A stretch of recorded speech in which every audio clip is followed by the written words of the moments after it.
नमस्कार, उत्तराखंड समाचार में आपका स्वागत है। मैं रागिनी बिंजोला। सबसे पहले मुख्य समाचार।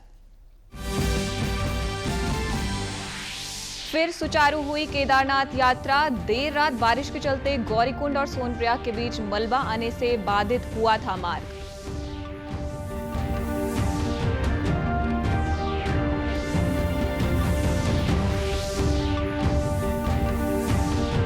शांतिपूर्ण संपन्न हुई उत्तराखंड पुलिस आरक्षी भर्ती परीक्षा। रुद्रप्रयाग में कड़े इंतजामों के बीच अभ्यर्थियों ने दिया एग्जाम।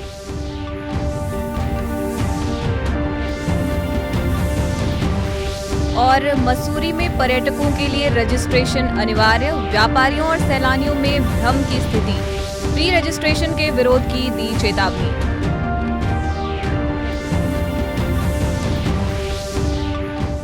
अब समाचार विस्तार से। उत्तराखंड के रुद्रप्रयाग जिले में केदारनाथ धाम की यात्रा एक बार फिर से सुचारू रूप से शुरू हो गई है।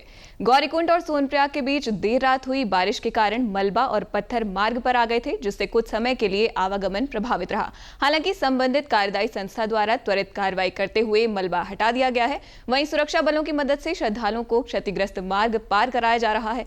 प्रशासन ने यात्रियों से अपील की है कि वे मौसम पूर्वानुमान को ध्यान में रखते हुए ही यात्रा करें और सतर्कता बरतें। उत्तराखंड पुलिस आरक्षी भर्ती परीक्षा आज पुलिस की कड़ी निगरानी में संपन्न हुई। रुद्रप्रयाग जिले में परीक्षा को लेकर सुरक्षा के कड़े इंतजाम किए गए। पुलिस की सतर्क निगरानी में परीक्षा शांतिपूर्ण और पारदर्शी ढंग से आयोजित कराई गई है। उत्तराखंड पुलिस आरक्षी की लिखित भर्ती परीक्षा रुद्रप्रयाग में सभी 6 परीक्षा केंद्रों पर संपन्न हुई। पुलिस अधीक्षक रुद्रप्रयाग अक्षय प्रहलाद कोंडे के निर्देशन में परीक्षा को पूरी तरह निष्पक्ष और व्यवस्थित बनाने के लिए व्यापक तैयारियां की गई। सभी परीक्षा केंद्रों पर पर्याप्त संख्या में पुलिस बल की तैनाती की गई। मसूरी आने वाले पर्यटकों के लिए ऑनलाइन रजिस्ट्रेशन को अनिवार्य किए जाने के फैसले का विरोध शुरू हो गया है। व्यापारियों का कहना है कि मसूरी में रजिस्ट्रेशन को पायलट प्रोजेक्ट के तौर पर शुरू किया जाए। साल भर रजिस्ट्रेशन की बाध्यता रखने से सैलानी यहां का रुख नहीं करेंगे, जिससे व्यापार पर असर पड़ेगा। मसूरी में इतनी ज़्यादा भीड़ सिर्फ 1 महीने में होती है और उसके अलावा ऐसी कोई भीड़ नहीं है कि यहाँ पे ओवरफ्लो हो रहा है या बहुत ज़्यादा टूरिस्ट आ रहे हैं। तो अगर बहुत ज़्यादा बाध्यता रजिस्ट्रेशन की है तो 1 महीना सीज़न पे ट्रायल के तौर पे, पहले वो भी एक ट्रायल के तौर पे उन्हें करना चाहिए। अगर वो ठीक रहता है तो सीज़न इस रजिस्ट्रेशन को हम कर सकते हैं। ये अभी एकदम से बहुत जल्दबाजी में लिया गया फैसला है। इसके ऊपर पहले ट्रायल होना चाहिए और ये सिर्फ सीज़न में यदि अगर ये ऐसा होता है तो ज़्यादा बेहतर होगा और ऑफ सीज़न में इसकी कोई ऐसी ज़रूरत है नहीं। वहीं मसूरी होटल एसोसिएशन के महामंत्री अजय भार्गव की माने तो फैसले को लेकर भ्रम की स्थिति बनाई जा रही है, जबकि पर्यटकों के लिए मसूरी आने से पहले रजिस्ट्रेशन की कोई बाध्यता नहीं है। हालांकि उन्होंने ये भी साफ किया कि अगर ऐसी बाध्यता रही तो इसका विरोध जरूर किया जाएगा। एक भ्रम की और गलत स्थिति, गलत न्यूज़ फैल गई है कि मसूरी में आने से पहले आपको जो है अपना रजिस्ट्रेशन कराना है। इसमें किसी भी प्रकार से आपको अपना रजिस्ट्रेशन नहीं करना है। आप आएंगे, पर्यटक अपने बगैर किसी चीज़ के यहाँ पे मसूरी में आएंगे। जो काम है वो होटेलियर्स और एकोमोडेशन यूनिट्स का होगा। बिल्कुल डेफिनेटली अगर प्री रजिस्ट्रेशन होता है तो हम लोग उसका विरोध करेंगे। जनजातीय कार्य मंत्रालय द्वारा देहरादून में आदि योगी अभियान के अंतर्गत तृतीय क्षेत्रीय कार्यक्रम का शुभारंभ किया गया। अभियान के तहत प्रदेश के जनजाति लोगों को सशक्त और समावेशी विकास की ओर आगे बढ़ाने के लिए एक कैडर तैयार किया जा रहा है, जिसको भारत सरकार के अधिकारी ट्रेनिंग दे रहे हैं। ये कैडर निचले स्तर पर जाकर एक और टीम तैयार करेंगे, जो ब्लॉक और जिला स्तर पर जनजातीय लोगों को तमाम विकास की योजनाओं से जोड़ने का काम करेंगे। हमारा मानना ये है कि जब तक सारे मिनिस्ट्रीज एक साथ साइलोस में ना काम करें, एक साथ मिलके जुड़ के नहीं काम करें, तो ये प्रोग्राम्स जो है नीचे तक पहुंच नहीं पा रहा है।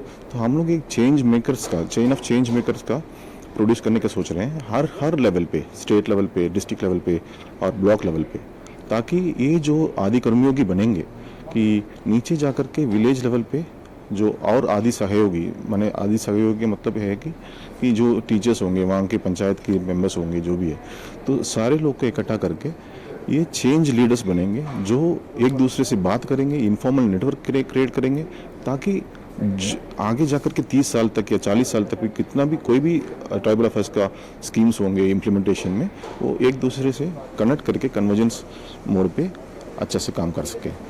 आदि कर्मयोगी अभियान जो है, what we tried is that we try to change the local governance.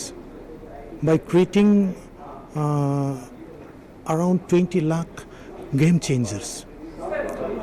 अभी तक जो है हमारे स्कीम्स प्रोजेक्ट्स जो है we have been implementing for years, लेकिन somehow somewhere there are gaps. So till now, especially for the tribals, there are so many people who are still to be developed. So somehow, somewhere, there is something wrong. So that's why we have started this. This is not a project; it is a movement. IIT Roorkee के शोधकर्ताओं ने गंगा नदी और हिमालयी उद्गम से लेकर उसकी सहायक नदियों का विश्लेषण किया है। वैज्ञानिकों का दावा है कि मैदानी क्षेत्रों में गर्मियों में गंगा के प्रवाह में भूजल का योगदान है, न कि ग्लेशियरों के पिघलने का। साथ ही ये भी कहा गया कि गर्म एवं शुष्क ग्रीष्मकाल में गंगा नदी जीवित कैसे रहती है, इस पर भी वैज्ञानिकों ने शोध किया है। वैज्ञानिकों ने बताया कि सिंधु गंगा के मैदानों में पहुंचने के बाद ग्लेशियरों के पिघलने का कितना कम असर होता है। पटना तक नदी का ग्रीष्मकालीन प्रवाह लगभग पूरी तरह से भूजल से आता है। ग्लेशियरों से मिलने वाला पानी लगभग शून्य है। बताया कि भूजल के कारण इस हिस्से में गंगा का जलस्तर लगभग 120% बढ़ जाता है, लेकिन गर्मियों में नदी का 58% से ज्यादा पानी वाष्पित हो जाता है। आईआईटी रुड़की के अर्थ साइंस विभाग प्रोफेसर अभयानंद सिंह मौर्य ने बताया कि हमारा विश्लेषण दर्शाता है कि गंगा नदी भूजल के घटने के कारण नहीं, बल्कि अत्यधिक दोहन और जलमार्ग परिवर्तन और सहायक नदियों की उपेक्षा के कारण सूख रही है। भूजल अभी भी गंगा की छिपी हुई जीवन रेखा है। उन्होंने बताया कि नदियों को पुनर्जीवित करने के लिए जल निकायों का संरक्षण करना आवश्यक है। नदी का जो प्रवाह है उसमें जो भूजल है उसकी मात्रा अलग अलग है, और इसके आधार पर हम लोगों ने इसमें ये देखा कि जो बिजनौर से लेकर बिहार और उत्तर प्रदेश के सीमा तक का जो एरिया है, लगभग 1200 किलोमीटर का एरिया, नदी का ये वाला जो हिस्सा है वो मुख्यतः भूजल द्वारा फीड किया जाता है। और उसके बाद यूपी और बिहार सीमा पे जब हिमालय की दूसरी नदियाँ जैसे कि घाघरा, गंडक और सोन जो साउथ की तरफ से आती है, ऐसे नदियों के मिलने के बाद नदी में एक अलग तरह का प्रभाव है। रुद्रप्रयाग जिला न्यायालय परिसर में अगस्त माह में होने वाले विधिक जागरूकता कार्यक्रमों के प्रचार प्रसार को लेकर बैठक का आयोजन किया गया है। बैठक की अध्यक्षता सिविल जज सचिव जिला विधिक सेवा प्राधिकरण पायल सिंह तथा मुख्य न्यायिक मजिस्ट्रेट अशोक कुमार ने की। बैठक में अगस्त माह में जिले भर में आयोजित होने वाले विधिक सेवा कार्यक्रमों की जानकारी साझा की गई।